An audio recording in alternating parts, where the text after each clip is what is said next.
SER Podcast. Hola, soy Bruno Alemán y esto es Play Fútbol, el podcast de fútbol internacional en el que te hablamos del juego. La historia de José Mário dos Santos Mourinho Félix es tan conocida como una de las más apasionantes del fútbol actual. Nacido en una familia muy futbolera de Setúbal, su abuelo fue presidente del Vitória de Setúbal y su padre fue portero profesional. Mourinho nunca fue un gran portero y ya desde pequeño vio claro que su talento en esto del fútbol estaba unos metros más allá de la línea de banda. A los 15 años le hacía informes de jugadores a su padre, que por aquel entonces estaba en el Vila do Conde. Se fijó en su talento Bobby Robson y más tarde Louis van Gaal. Y tras eso empezó a forjar su carrera en solitario en los banquillos, que es la que le ha convertido en una leyenda del fútbol.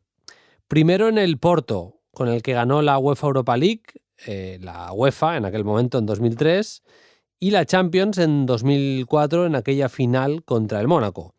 Más tarde en un Chelsea sensacional en el que llegó a superar a nivel local al Arsenal de Wenger, al Liverpool de Benítez o al Manchester United de Ferguson, entre otros. Conquistó Italia con el Inter, aquel Inter fabuloso de Sneijder, Eto'o y Diego Milito, y Europa fue nerazzurra gracias a Mourinho con aquella final ganada en el Bernabéu al Bayern de Van Gaal.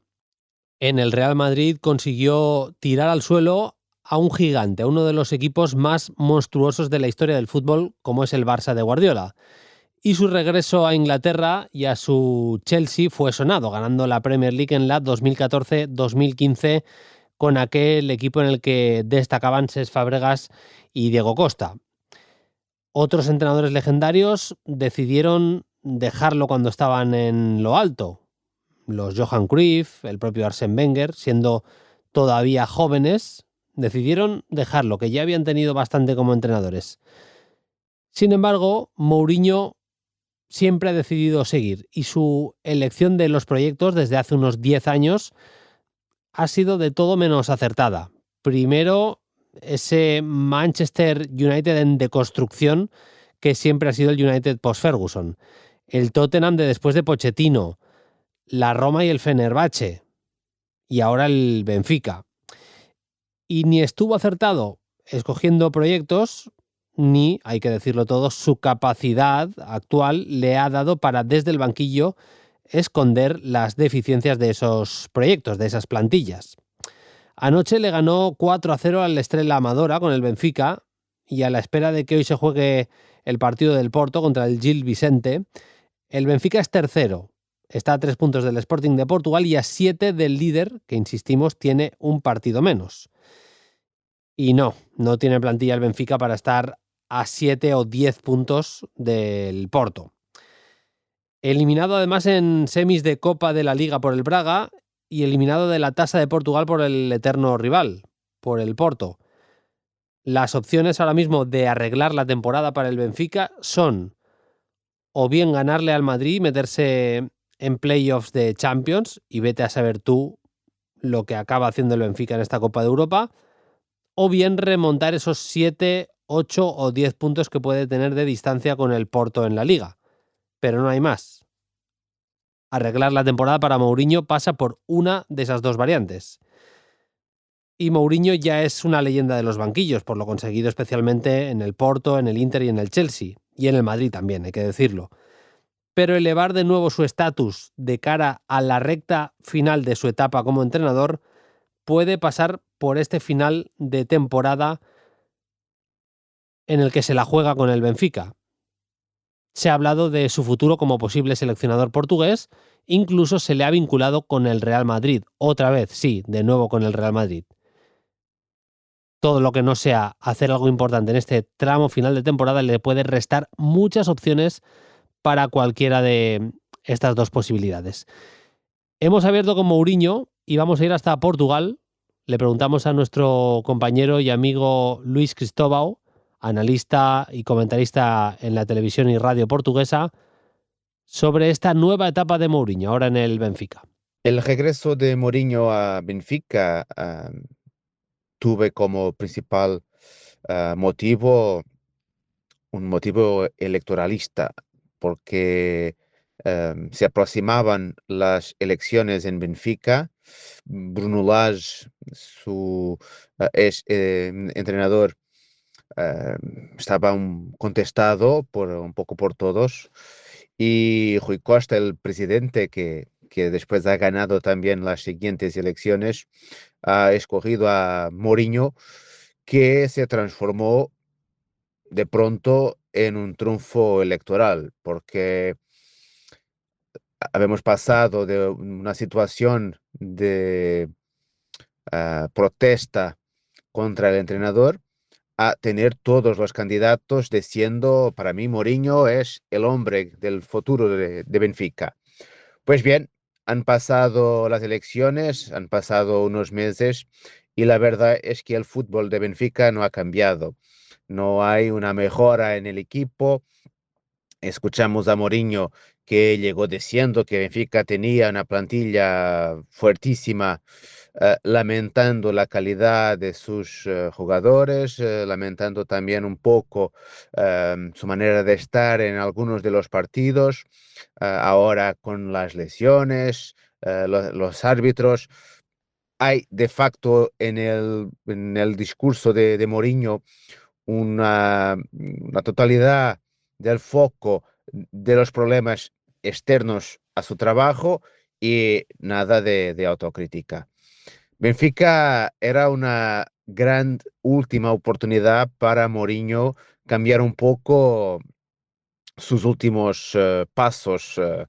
Las cosas no han ido especialmente bien en sus últimos equipos y en Benfica tenía un contexto donde podría de alguna manera cambiar su imagen y mostrar que aún es un entrenador con esa mano para cambiar un equipo y para ganar títulos. No lo vemos así en este momento. Benfica está fuera de la Copa de la Liga, de la Copa de Portugal, casi fuera de la Champions. Es muy difícil garantizar la cualificación en ese partido con el Real Madrid, a 10 puntos del líder de la Liga Portuguesa. Así que el cuadro de Mourinho en Benfica no es bueno y eso, en mi opinión, va a hacer con que su futuro también no sea brillante, ¿no? La verdad es que en Portugal todos recibimos un poco con una risa la idea de ver Mourinho de vuelta al Real Madrid, porque la expectación aquí es que Mourinho no va a cambiar nada, a no ser el discurso, la forma de comunicar en el club, y eso no es lo suficiente para hacer un gran club ganador. Lo que el Real Madrid busca, que Benfica busca, son entrenadores que tengan esa capacidad. Además, y ahí es mi opinión personal, v- veo este momento de Mourinho como un momento que eh, le retira las posibilidades de entrar en selección portuguesa. Porque una cosa sería tener al Mourinho trabajando en el extranjero, em, manteniendo esa idea de que Mourinho es el gran entrenador portugués y volver para la selección.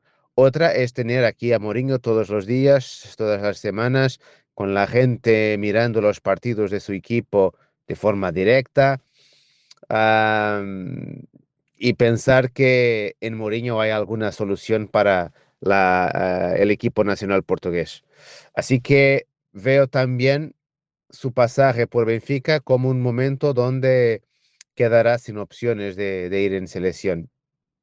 Es verdad que el presidente de la federación, Pedro Proenza, tiene un gran deseo de trabajar con Mourinho. Tal vez ese lado personal, egomaníaco, pueda prevalecer perante la lógica y la realidad de los factos futbolísticos que tenemos delante, pero la verdad es que Mourinho en Benfica está quemando también un poco el crédito que tenía en Portugal. Y eso no será bueno para su futuro, aunque lo vea continuar trabajando. Hay muchos contextos donde podrá aún probar. En Saudi Arabia, por ejemplo, eh, está ahí un mercado y una capacidad financiera que lo podrá llamar a trabajar ahí, pero en un gran equipo europeo como la Real, o en gran equipo, una gran selección como Portugal en este momento, no veo que sea posible. Y este miércoles, ni más ni menos que un Benfica-Real Madrid, que va a ocupar parte importante de este episodio de Play Fútbol, como el resto de la apasionante jornada de la Champions. Y cerraremos con la actualidad del fin de semana. Hablaremos de Guehi, de lo que le puede aportar al City, de la pelea por no descender en la Premier y también de la llegada de Edin Dzeko, el mito de Edin Dzeko, que ha vuelto a Alemania y ha vuelto con gol. Arrancamos.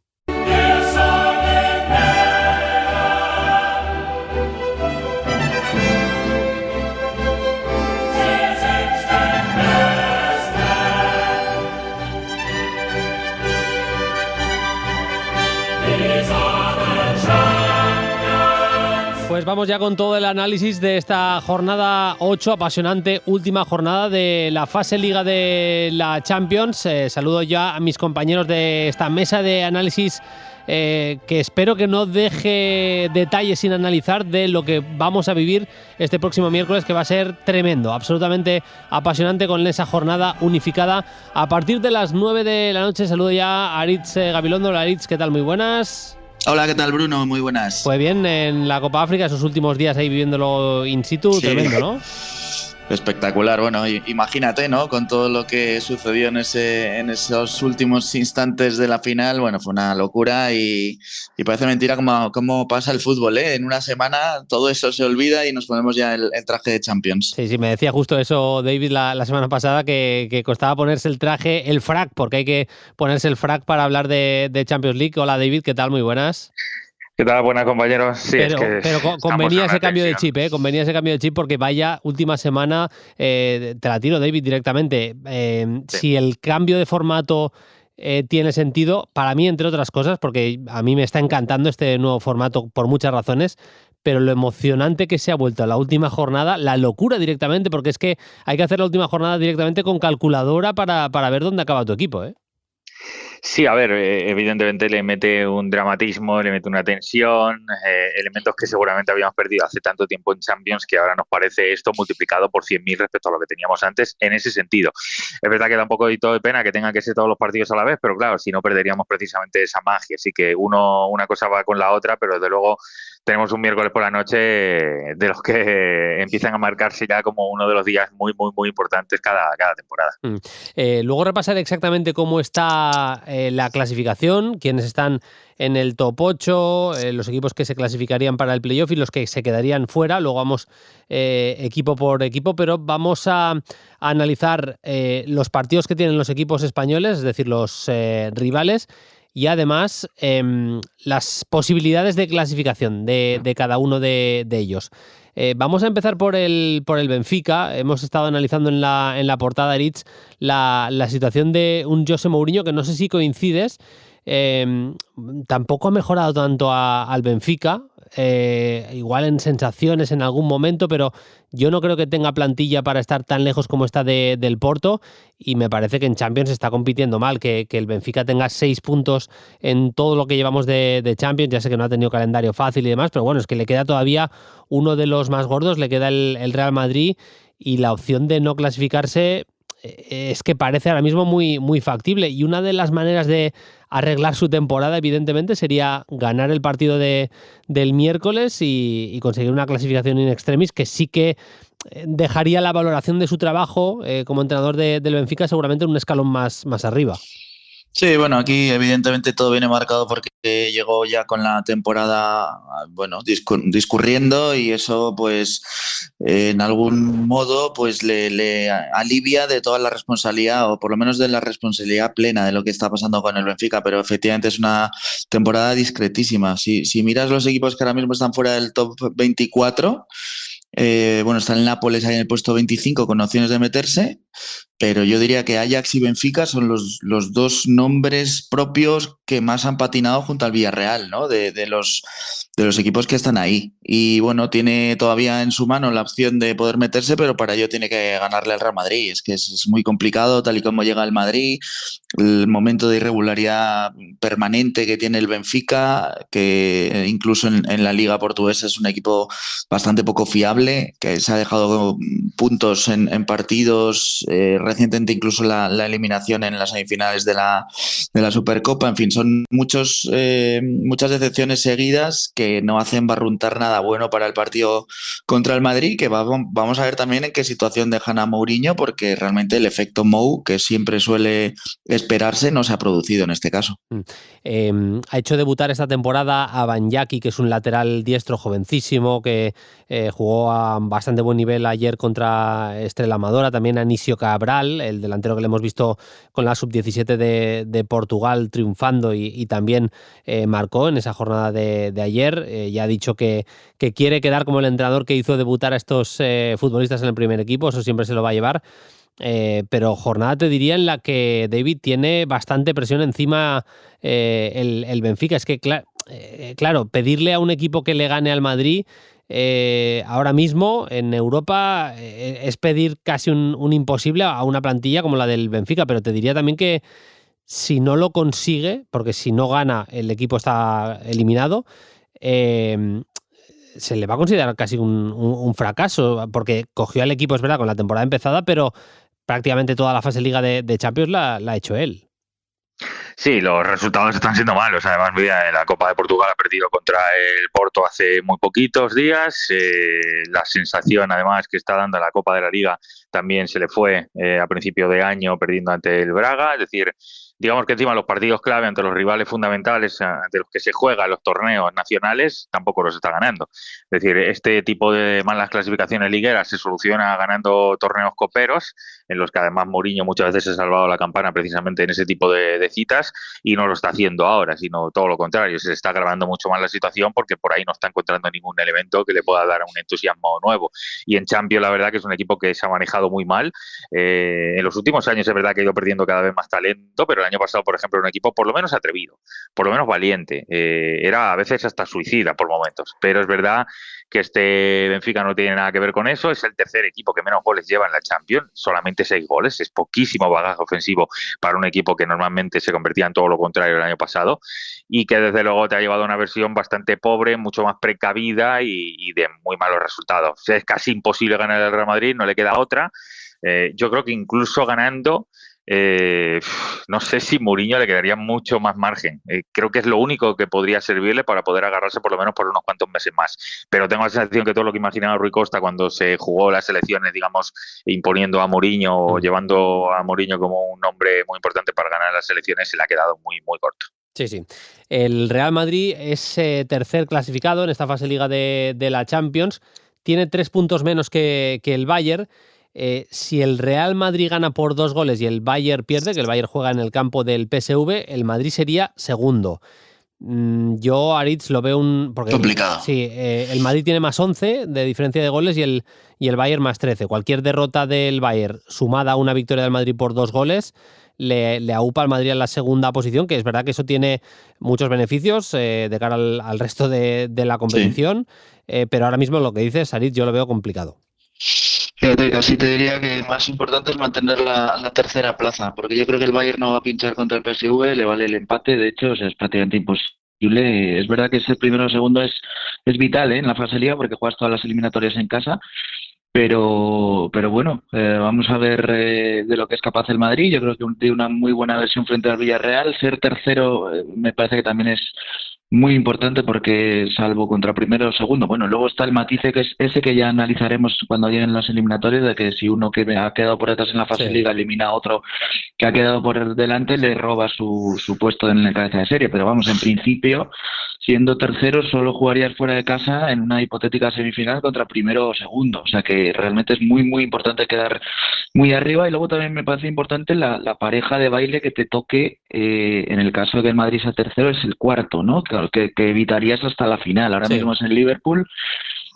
Pero yo no sé si el Liverpool, tal y como está, puede mantener esa posición y por ahí, bueno, pues está el PSG, hay algún equipo que conviene evitar en el caso del Real Madrid. O sea que yo, para mí, si me pusiera un poco en la piel del Real Madrid, es lo importante ganar, mantener la buena línea y acabar tercero, que creo que es lo más factible y lo que es ahora mismo el objetivo más realista. En el caso de que empate, el Madrid tiene una diferencia de goles de +11, va a ser muy complicado que haya 5 equipos que no solo le empaten con 16 puntos, sino que además le superen ese +11. No vamos a volver loca la peña, pero vamos a decir que si empata, pues prácticamente tiene asegurada esa tercera plaza.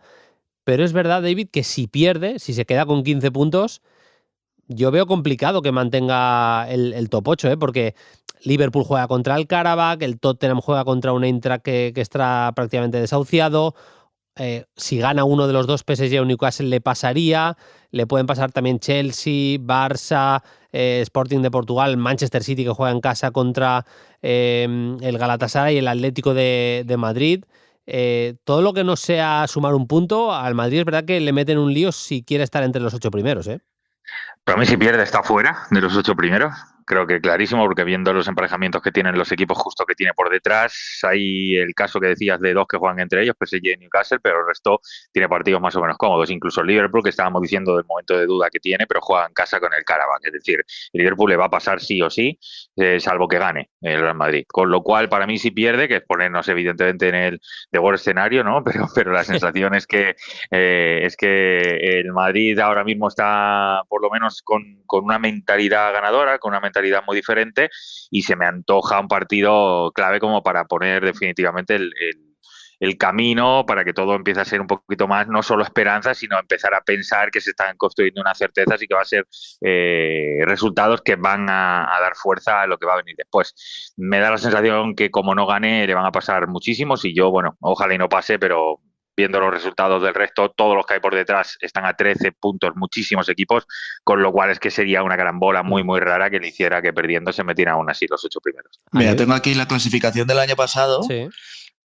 Los 8 primeros tuvieron mínimo 16 puntos. El primero que se quedó fuera fue el Atalanta con 15 puntos y más 14. Si nos sirve un poco de, Claro, digamos, de espejo, con 15 puntos te quedas fuera del top 8, más o menos. O sea que con 16 es como te puedes asegurar, que es lo que decía David, que hay un montón de equipos que van a hacerlos.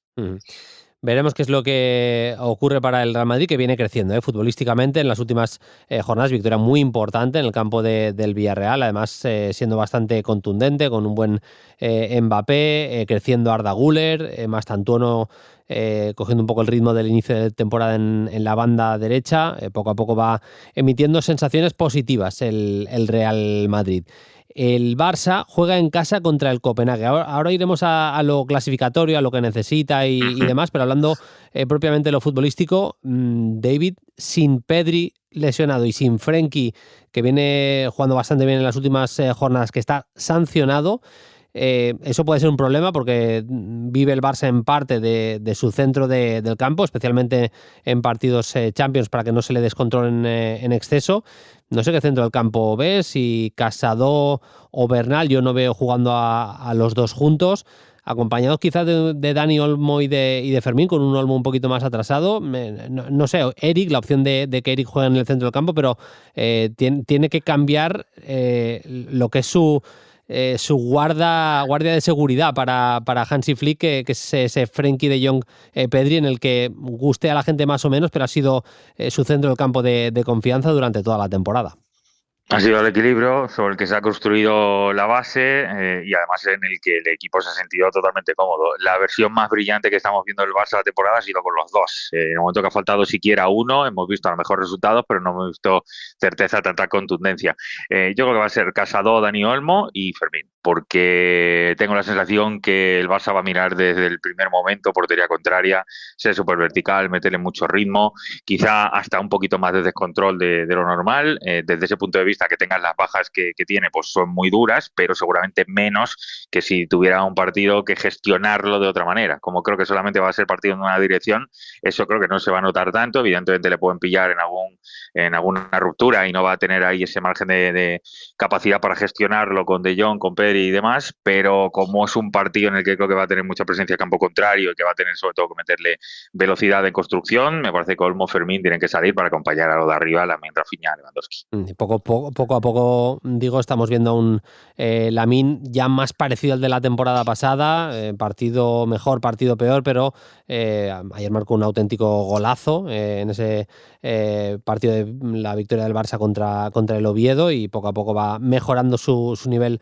Lamine Yamal. Juega el Barça, Aritz, contra un Copenhague que se juega sus opciones. Ahora decía David que va a ser un partido en una sola dirección. Ojo al Copenhague que empató en Nápoles en la jornada de la semana pasada con un futbolista menos, que ganó en la Cerámica, pero hay una cosa que creo que al final igual es incluso buena para el Barça, que es que prácticamente seguro que el empate no le va a valer al Copenhague. Ahora mismo está fuera con 26 puntos. Perdón, está 26º. Si estuviera con 26 estaría clasificadísimo, sí. Estaban casi riéndose de nosotros. Con 8 puntos, está con 8 puntos 26º. Pero claro, es que además está con -6, que es una diferencia de goles bastante mala para los que están en esa zona de la clasificación. Y le puede complicar ese -6, porque en el caso de empate va a haber bastantes equipos que acaben con 9 puntos y puedan estar clasificados, pero uno que tenga -6 o incluso peor, va a ser muy complicado que se meta. Así que el Copenhague tiene que ir a por la victoria. Sí, tiene la mala suerte el Copenhague de jugar en el Camp Nou en la última jornada ante el Barça, y además con necesidad de ganar. O sea, que no le vale ni el empate para poder encerrarse atrás y bueno, pues poder dar la campanada, ¿no? Yo creo que la situación es delicadísima. El Barça tiene que buscar goles, no solo ganar, creo que tiene que golear. Esto es una de las maravillas del formato y estoy un poco contigo. A mí me parece fascinante, no solo por la última jornada, sino por todas, que los equipos tengan que marcar cuantos más goles mejor. Y bueno, pues incluso los equipos de abajo que en esta última jornada tienen opciones de ganar, pues tienen que ganar con buenas diferencias de goles, ¿no? Y eso va a hacer que veamos partidos súper abiertos y muy atractivos. Para entendernos, el Barça necesita ganar. El Barça ahora mismo es 9º con 13 puntos. Con 13 puntos hay muchísimos equipos ahora mismo. Algunos están por delante, como es el caso de Paris Saint-Germain, Newcastle y Chelsea, que son 6º, 7º y 8º respectivamente ahora mismo. Al Barça le vale que pinche uno de Liverpool, Tottenham, Paris Saint-Germain, Newcastle y Chelsea, que son los que tiene por delante. Si le valdría un pinchazo de cualquiera de esos equipos si gana su partido. ¿Qué pasa? Bueno, hay un matiz ahí. Claro, es lo que iba a decir, que PSG y Newcastle se enfrentan. Es decir, que si consigue lo que decías, hacer goles y ganar su partido, Aritz, es que lo tiene hecho, lo del top 8 directamente. No sé si lo comentaba contigo. Sí. En los últimos días, Aritz, que me parece que al final también una de las gracias que tiene, por ejemplo, el calendario del Barça es ese Paris Saint-Germain-Newcastle, que le va a pasar lo mismo al Atlético de Madrid, que hay dos rivales directos que se enfrentan. Sí, pero no sé, por ejemplo, un 2-0 del Barça no me parece que le asegure el top 8. Claro. Ni incluso jugándose ese Newcastle-PSG, porque el Manchester City puede marcar suficientes goles como para superarte en la diferencia, también teniendo un 16. El Atlético de Madrid puede marcar suficientes goles como para superarte. O sea, es una distancia de solo un gol con el City y de 2 con el Atlético de Madrid, que juegan frente a Galatasaray y Bodo Glimt en casa. Incluso el Sporting de Portugal juega fuera, aunque es en San Mamés, es más difícil, pero yo creo que ganar con pocos goles no le asegura estar en la siguiente, en el top 8 al Barça. Para que nos entendamos, lo bonito, ¿no? Claro, sí, de toda esta situación. Al Barça le convendría que el Liverpool pinchara en su partido contra el Karabakh, que el Tottenham perdiera o empatara en el partido que tiene en Alemania contra el Eintracht de Frankfurt.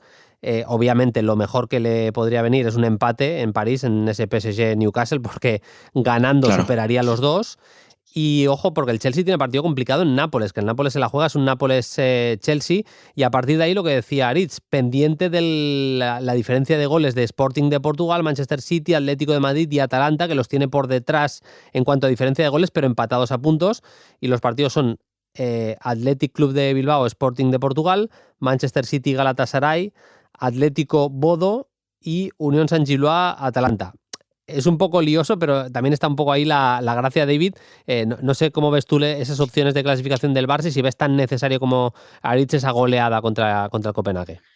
Yo creo que va a tener que ganar mínimo dos goles, 2-3-0. Evidentemente es algo muy positivo, es ponernos en un contexto bastante esperanzador, pero teniendo en cuenta cómo está la diferencia de goles por detrás, yo creo que con 2-3 le debe servir, porque es verdad que PSG y Newcastle le van a hacer hueco, él viene justamente por detrás, viendo el resto de rivales, bueno, quiero pensar que el Sporting Club de Portugal se puede dejar por lo menos un resultado no muy bollante, ya no digo que gane o no, pero incluso ganando no creo que lo haga con una super goleada.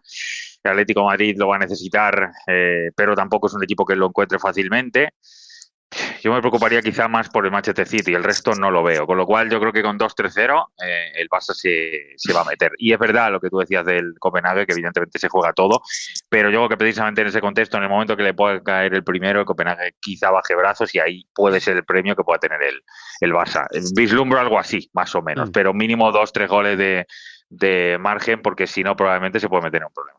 El Atlético de Madrid está en una situación parecida a la del Barça, pero con peor diferencia de goles. El Barça está en +5 y el Atlético en +3. El Atlético recibe en casa, en el Metropolitano, al Bodo Glimt, que es un equipo que baja bastantes enteros cuando tiene que jugar fuera de casa.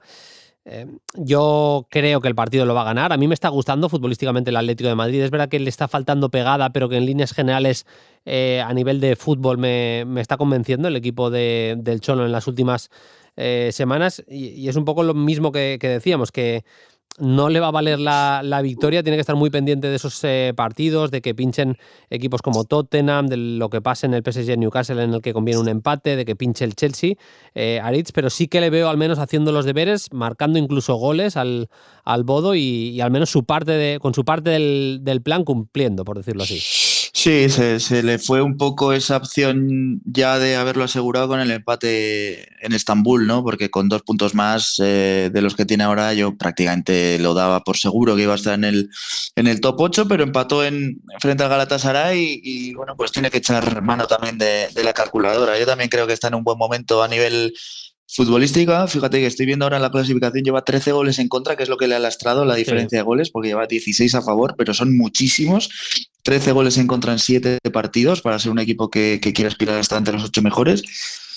Y por lo tanto, bueno, que aunque va a tener frente al Bodo Glimt, que es un equipo pues divertidísimo y desde luego bastante más potente de lo que su nombre puede indicar, que el otro día le ganó al City, que empató en el campo del Borussia Dortmund en la jornada anterior y que nos tiene a todos entusiasmados, pero yo creo que el Atlético de Madrid tiene que ganar. No sé si le va a alcanzar para tener la diferencia de goles y los puntos suficientes como para evitar jugar una ronda previa, pero también insisto en lo importante que es quedar noveno, décimo, por ejemplo, que te va a hacer enfrentarte en esa ronda a un equipo bastante inferior a lo que podría ser quedar, no sé, el 14, el 15, que es ahí ya se te iguala mucho, te puede tocar un Leverkusen, un Marsella que te compliquen y en principio los que van a entrar 24, 23 pues deben ser más flojos que los que estén en una zona templada de esos 10 y 14 puestos que van desde el 8 al 24, 16 puestos. Enfrente, David, el Bodo Glimt, que si hablábamos de la necesidad del Copenhague de los 3 puntos, todavía más redobla la apuesta, en este caso el Bodo Glimt, que tiene 6 puntos y que cualquier opción de clasificación pasa por ganar. Sería histórico que el Bodo Glimt consiguiera ganarle al Manchester City y ganar un partido en el Metropolitano y clasificarse, aunque fuera una ronda de playoff, en su primera participación en la Champions. Sería algo histórico. Sí, lo necesita. O sea, si hace 15 días, bueno, menos, no lo llegan a decir, pues era utópico. Es más, el último partido antes del parón que tuvimos en Navidad, pues también lo empató, que ya era un resultado muy bueno ante el Dortmund. De ahí ha venido un poco la esperanza. La victoria del otro día es absolutamente histórica, porque más allá de lo que sucede ahora, el hecho de haber ganado ya un partido en su primera edición y además lo ganado ante el City, pues de alguna manera viene a reivindicarse un poco como el gran equipo random de los últimos años. Yo había atisbado por aquí que iba a conseguir algún punto más, tengo que decirlo. Pensé que su participación a nivel casa, a nivel frío, el lugar en el que tiene que jugar, esa aclimatación del resto de rivales, pues le iba a dar más premios. Se lo dio el otro día, quizá un poco tarde, pero versión como para pensar que va a ser atrevido también en el Metropolitano, seguramente sí. Que le va a dar, pues va a ser casi imposible. Si lo logra, evidentemente va a ser una heroica tremenda, y aún así no tendríamos claro si se clasificaría, con lo cual tiene que buscar jugar precisamente sin ninguna tensión, sin ninguna presión, algo que no se le ha dado excesivamente mal, no tiene nada que perder. Bueno, yo creo que el Atlético de Madrid tiene que sacarlo adelante porque es un equipo que viene además, yo creo que perfecto como caramelo para de alguna manera solventar algunos problemas que tiene el Atlético de Madrid de cara a puerta con algunos jugadores fundamentales. Hablo de Julián, hablo de otros que necesitan enchufarse y demostrarse también al Atlético de Madrid que está preparado para más.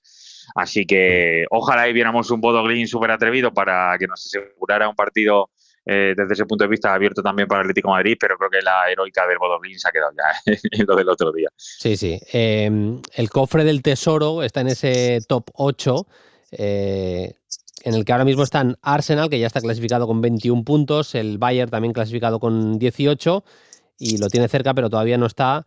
El Real Madrid se completa ahora mismo con Real Madrid, Liverpool, Tottenham, Paris Saint-Germain, Newcastle y Chelsea. Eso sería el top 8. Y jugarían playoff de clasificación, recordamos, en parejas. Los noveno y décimo irían a sorteo contra 23º y 24º.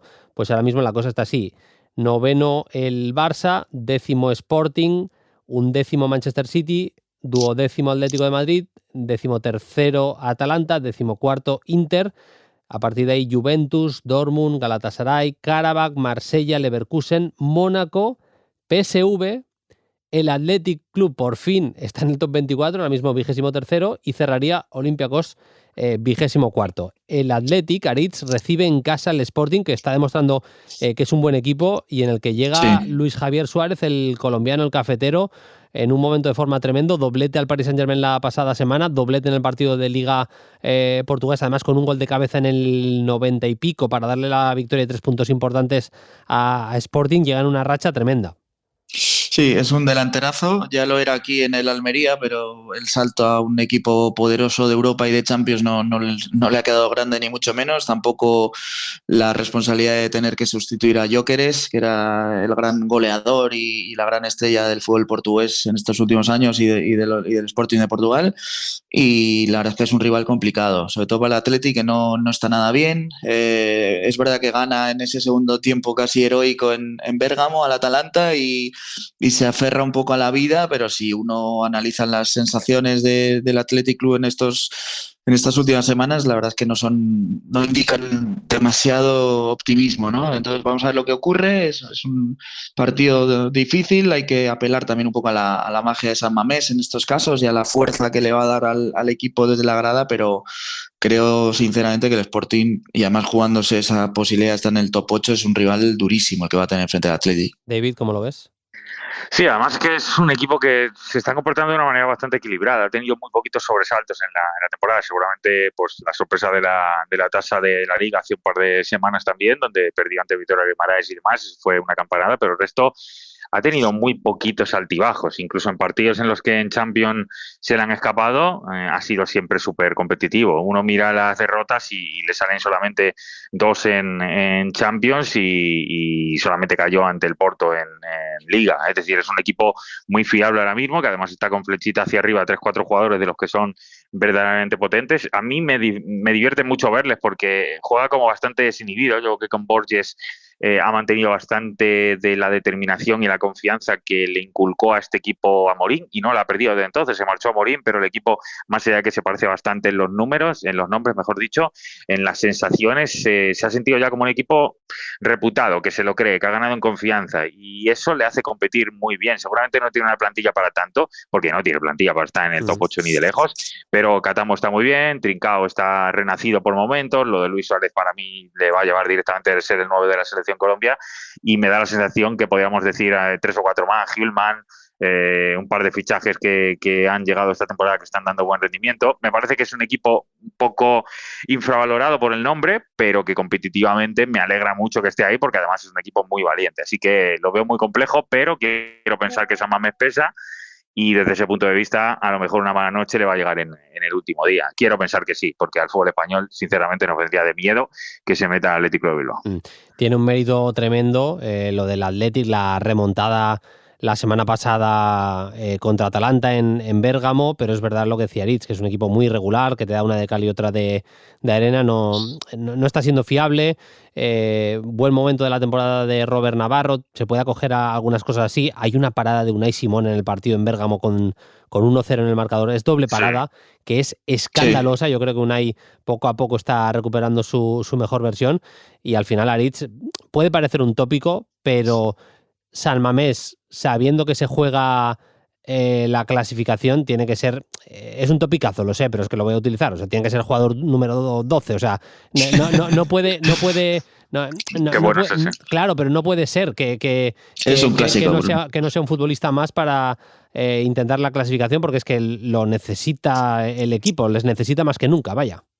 Bueno, es que lo ha sido otras veces, o sea, es tópico porque lo hemos visto, ¿no?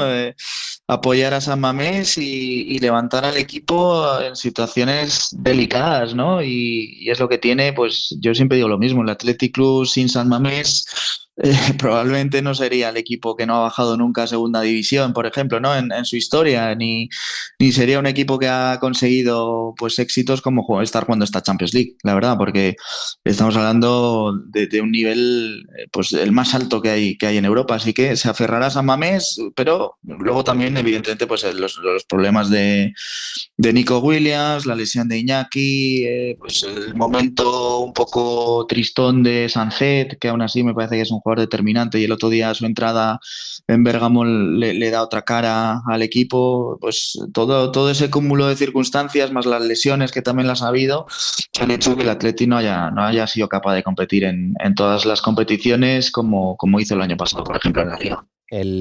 Los equipos que no irían en este caso a ni el playoff ni directamente al top 8 son Nápoles, Copenhague, Brujas, Bodo Glimt, Benfica, Pafos, Unión Saint-Gilloise, Ajax, Eintracht de Frankfurt, Slavia de Praga, Villarreal y Kairat Almaty. Me van a perdonar los aficionados del Villarreal, ya hemos hablado mucho de los problemas del Villarreal. Se enfrentan al Leverkusen, ojalá ganen y recauden la pasta importante que es ganar un partido de Champions, y por lo que decía Aritz, porque al final nos viene bien a los equipos españoles para poder tener un cupo más de cara al año que viene.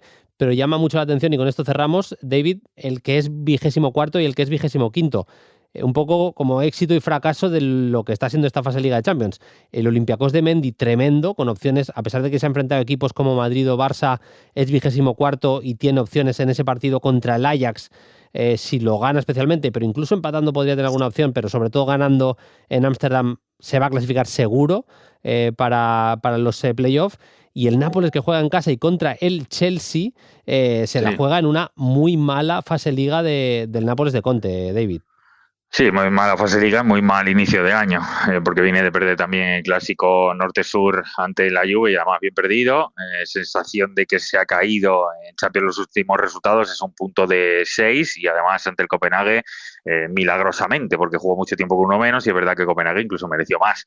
La anterior derrota además fue ante el Benfica también, que es otro equipo de los de zona baja, así que la sensación que está dando ahora mismo es de muchas dudas. Seguramente el momento más difícil para ellos de la temporada. Casi que me pongo a pensar en las opciones que tiene el Nápoles y el hecho de que le vaya a tener rival al Chelsea creo que hasta es un estímulo, porque a lo mejor si te viene otro equipo menor y no tienes como esa sensación de reivindicarte por todo lo que está pasando mal, te viene mal dada un poco el partido y se te tuerce.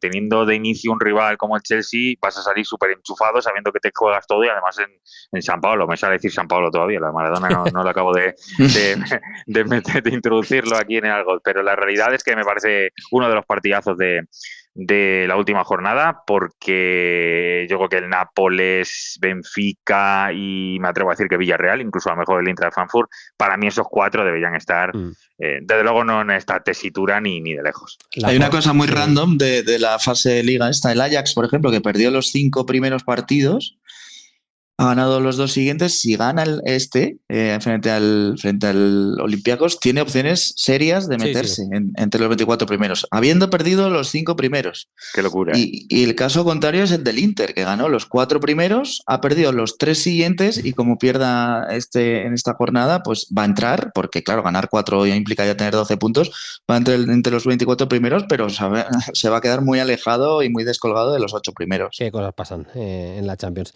La jornada completa es, recordamos, unificada, miércoles a las 9 de la noche, Atlético Bodo, Barça Copenhague, el Real Madrid visita al Benfica de Mourinho, como hemos dicho, Athletic Sporting y Leverkusen Villarreal, y a partir de ahí los partidos de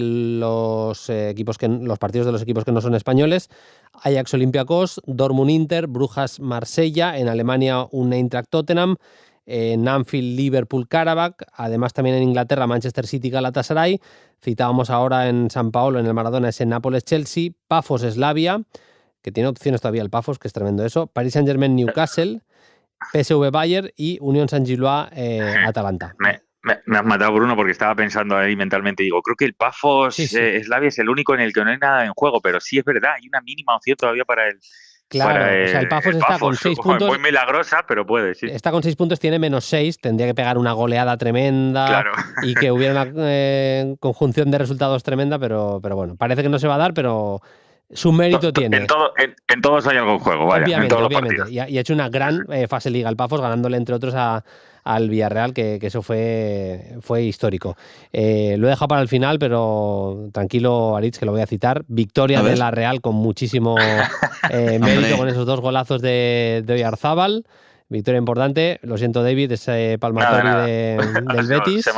Semana buena, sí. En Álava, en Vitoria, por 2-1 al final con ese gol de Abde. Y bueno, yo, a ver, se me enfada Itu.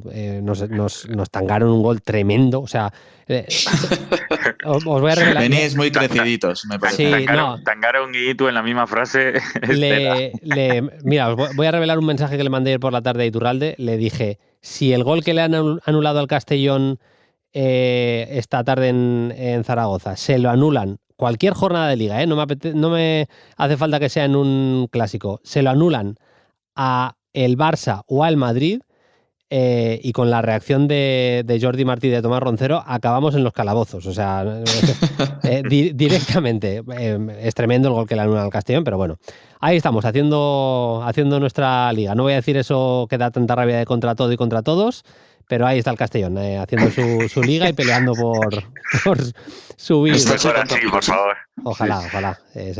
Sería tremendo, como en la primera temporada de los 90 en primera, que fue tremenda. Eso te iba a decir, que eras muy pequeñito cuando...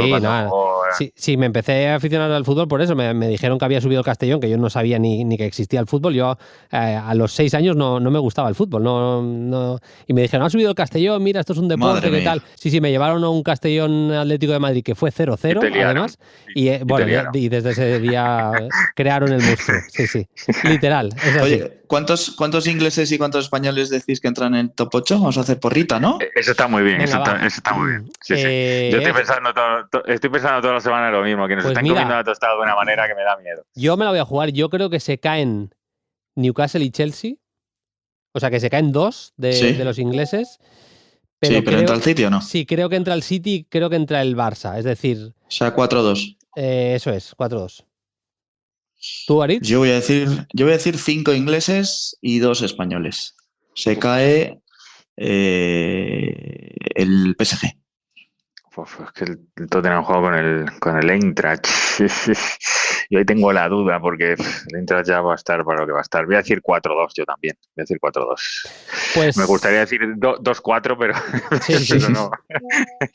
El miércoles a las 11 tendremos respuesta definitiva. Lo dicho, un abrazo y a disfrutar de la Copa de Europa, de la última jornada de la fase Liga. Aritz, David, hasta la próxima. Venga, un abrazo. Igualmente, adiós. Y tramo también para la actualidad. Saludo ya a mi compañero y amigo Paquillo Mariscal. ¿Qué tal, Paquillo? Muy buenas. Muy buenas, Bruno. Feliz cumpleaños, lo primero de todo. Muchas gracias, hombre. Son 43 castañas ya. Lo llevamos como podemos y nada, a seguir también rodeado de gente como tú. O sea que un placer. Que me felicites y compartir los 43 contigo.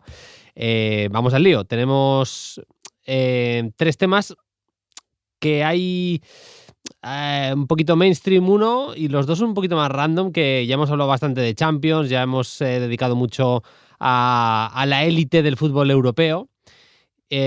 Vamos a hablar obviamente de la Premier, con ese buen partido, gran partido yo creo de Guehi contra el Wolverhampton, que creo que le puede dar cositas al Manchester City. Lo vamos a comentar lo último de todo, pero hay que hablar de la permanencia en la Premier y también de la llegada de Dzeko a un histórico, uno de los fichajes, no sé si random, pero un poco extraños de lo que llevamos de mercado de fichajes. Ya ha debutado Dzeko con el Schalke y ya ha marcado.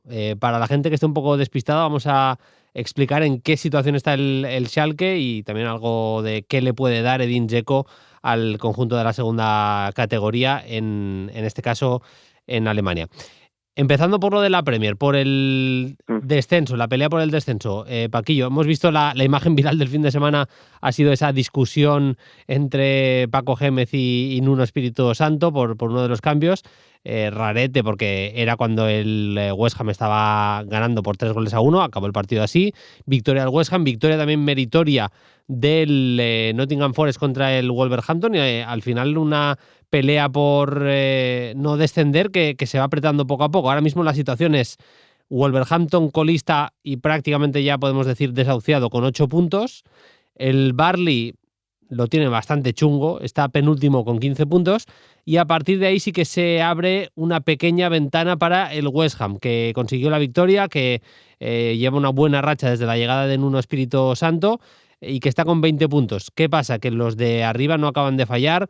Está el Forest con 25, el Leeds también con 25 y con un partido menos, y ya el 15º, el Crystal Palace, se va a los 28, tiene 8 más 8 de diferencia con el West Ham.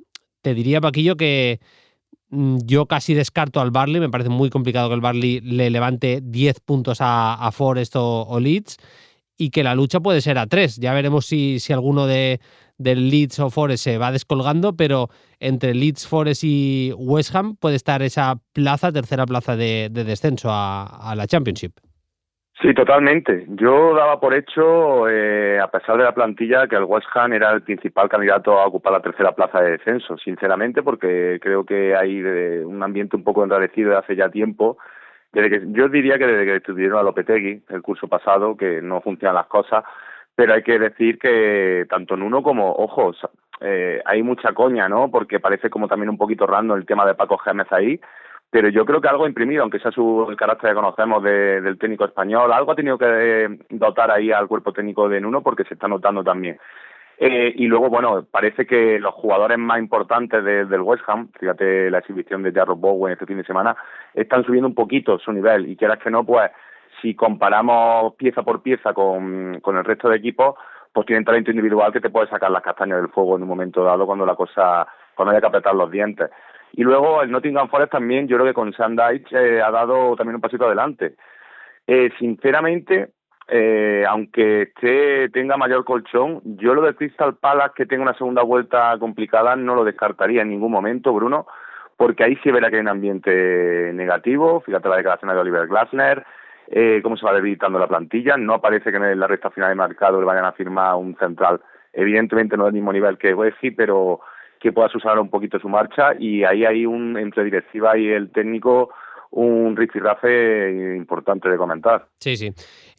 Hay un tema con el Forest que puede abrir una ventana de oportunidad para el West Ham, y es que el Forest tiene competición europea. Dicho lo cual, si miras la plantilla, si miras también la intención que tienen para reforzarse ahora en el mercado de enero, Paquillo, es un equipo que tiene a Gibbs White, que tiene gente en las bandas que puede decidir, pero es cierto que para un equipo que no está tan habituado, Murillo atrás, el defensa brasileño, Milenkovic, porteros de primer nivel, es un equipo que estuvo el año pasado peleando por estar en Plaza Champions, que seguramente estaba fuera de su elemento, como diría en el Gran Lebowski, haciendo un símil cinematográfico, pero lo que seguro que no es una plantilla para sufrir demasiado, al menos eso me parece a mí. Dicho esto, claro, con el tema de competir en Europa, en la Europa League, se le puede complicar. Sí, también hay que decir que es verdad que la plantilla estaba fuera de su elemento, como tú has dicho, que quizás jugó por encima de sus posibilidades y fue algo irreal el campeonato pasado, eso estamos todos de acuerdo. Consiguieron mantener a la gente como Gibbs White, que me parece importante también, y que también te puede, como comentaba antes, por pura calidad individual, ganarte el día el momento clave si te estás jugando la permanencia. Pero yo creo que sí tienen algo a su favor a pesar de la competición europea, que es Sean Dyche, y me explico. Sean Dyche, sabemos que es un tipo que orden 4-4-2, todos juntitos, anular espacios para el rival, juego directo hacia Igor Jesús, y ahí creo que sí puede estar un poquito más cómodo en el barro que incluso un Leeds United, que con Daniel Farke intenta pues ser más propositivo o juntar a más gente por delante de la línea del balón. No sé, creo que Sean Dyche sea un técnico de un perfil más clásico, que llegada faltando 3 o 4 semanas, si la cosa está difícil, creo que va a poner el autobús atrás, que se me entienda, y vamos a intentar sacar el puntito que nos falte para quedarnos en Premier. Así están las cosas en el descenso de la Premier League. Luego iremos a la parte alta, cerraremos con eso hablando de el Manchester City. En Alemania, en la 2. Bundesliga, tenemos a un histórico, al Schalke, que hace no tanto jugó unas semifinales de la Champions y ya está vagando por la segunda categoría en Alemania, y que ha fichado a un mito de esto como es Edin Dzeko, que ya en su primera aparición con la camiseta azul de los de Gelsenkirchen marcó su primer tanto en la segunda categoría alemana. Fíjate, Paquillo, que entró en el 66 y apenas 20 minutitos después de haber entrado marcó un gol de delantero de toda la vida. Se pelea su balón dentro del área. Estaba perdiendo 0-2 el Schalke contra el Kaiserslautern. Y marca el primero Edin Dzeko en el 87, y luego en un lío dentro del área Karaman lo empata en el 90. A ver, no va a ser la salvación del equipo. El Schalke está peleando por subir, está líder de hecho con 39 puntos. Respecto al primero que no subiría directo, que es el Paderborn, tiene más 3.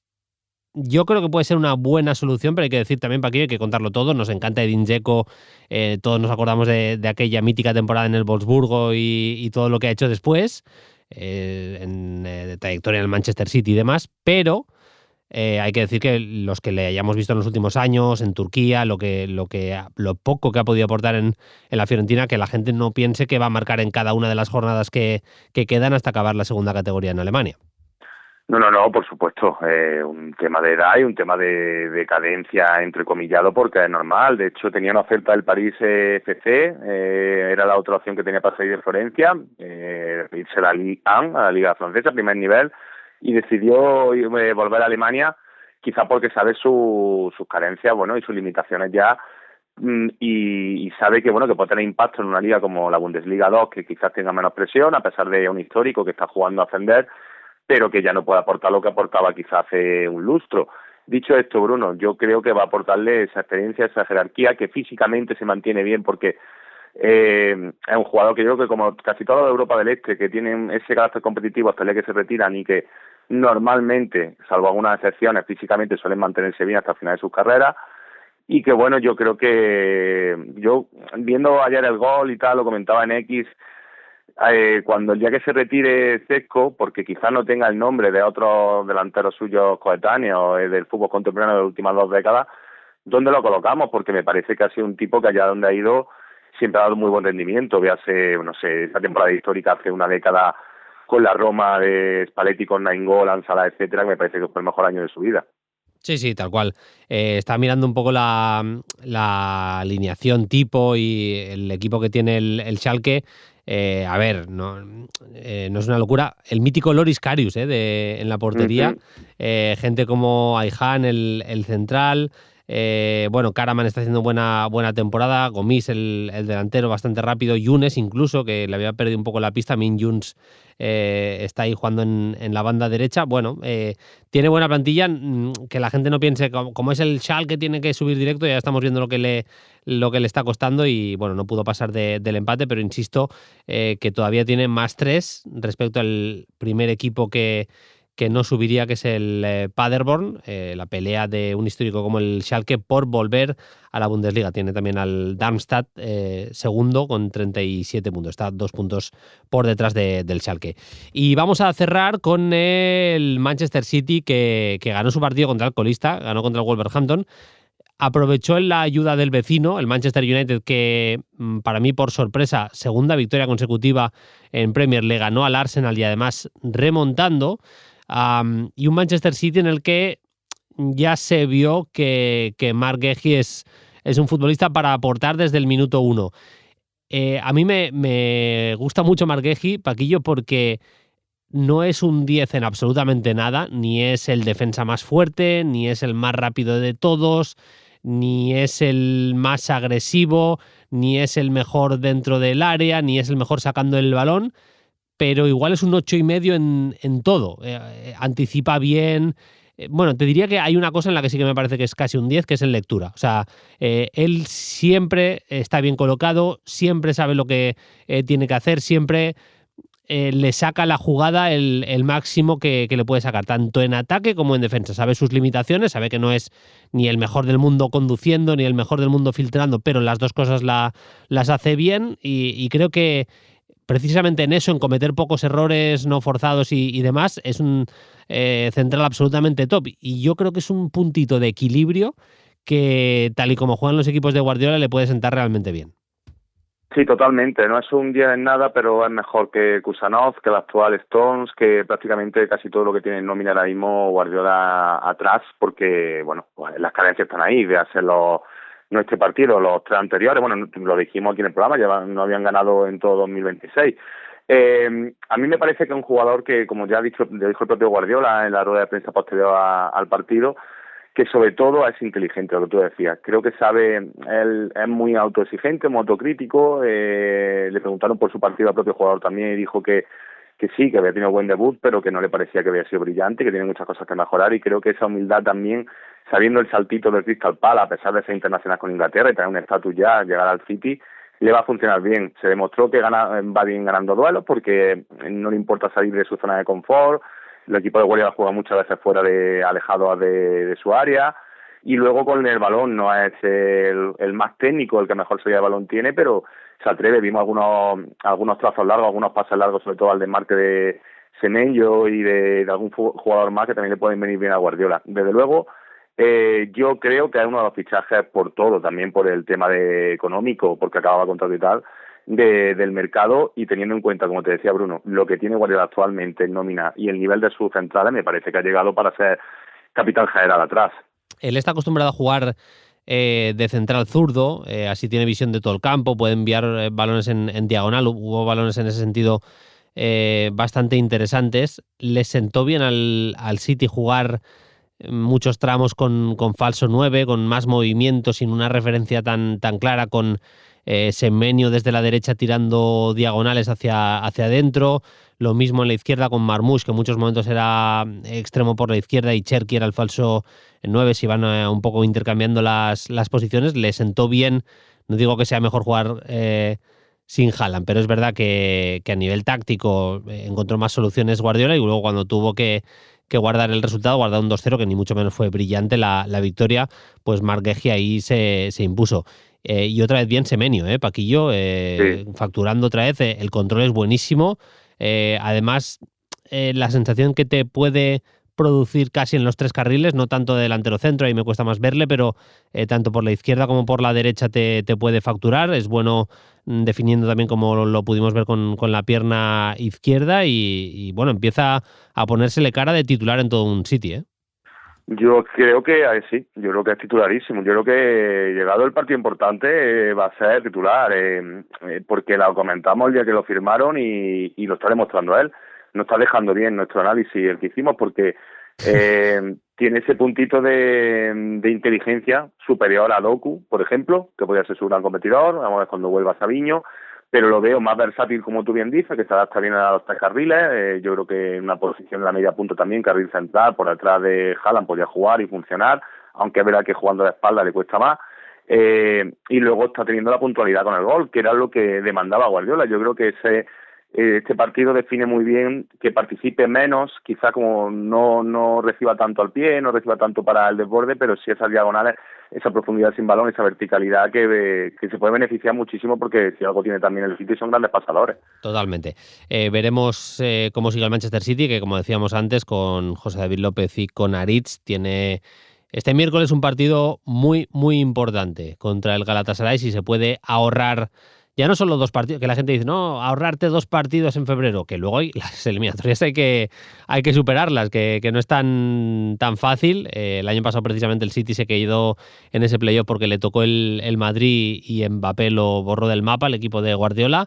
Así que ojo, porque te puede tocar un bicho y hacerte pasar un mal rato, incluso dejarte fuera de Europa. Vamos a ver también. Por cierto, Bruno, sí, menudo mercado está haciendo Galatasaray, también te digo, una vez más, con Noah Lang, con Asprilla, o sea, quiero decir, tenía que introducir algo del mercado, ya lo sabes, y me lo has puesto fácil. No, pero menuda plantilla tienen los turcos, otra cosa es que funciona o no, pero menuda plantillón. No, Fenerbahce y Galatasaray se están reforzando a conciencia y todavía quedan días, o sea que vamos a tener una última semana de mercado de invierno movidita. Decía eso, que con esa derrota del Arsenal se quedan a 4 puntos, tanto el Manchester City como también el Aston Villa, que jugó un partidazo, especialmente la primera parte en Newcastle fue tremenda y acabó ganando por 0-2 en St. James's Park, que tiene muchísimo mérito. Vamos a cerrar, como siempre, con las preguntas y comentarios de los oyentes.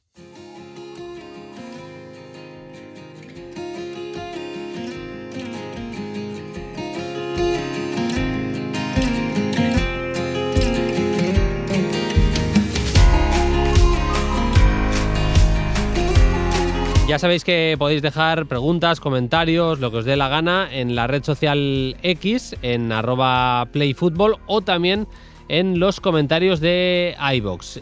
Víctor Jimeno Aranda nos dice: el Ainaoui ha hecho una gran Copa de África, pero la final le puede. Perdió muchos balones en salida, incluido el gol. Eso empaña lo anterior. Lo dice seguramente porque le metimos en nuestro 11 ideal un El Ainaoui, que me sirve para comentarlo, Paquillo.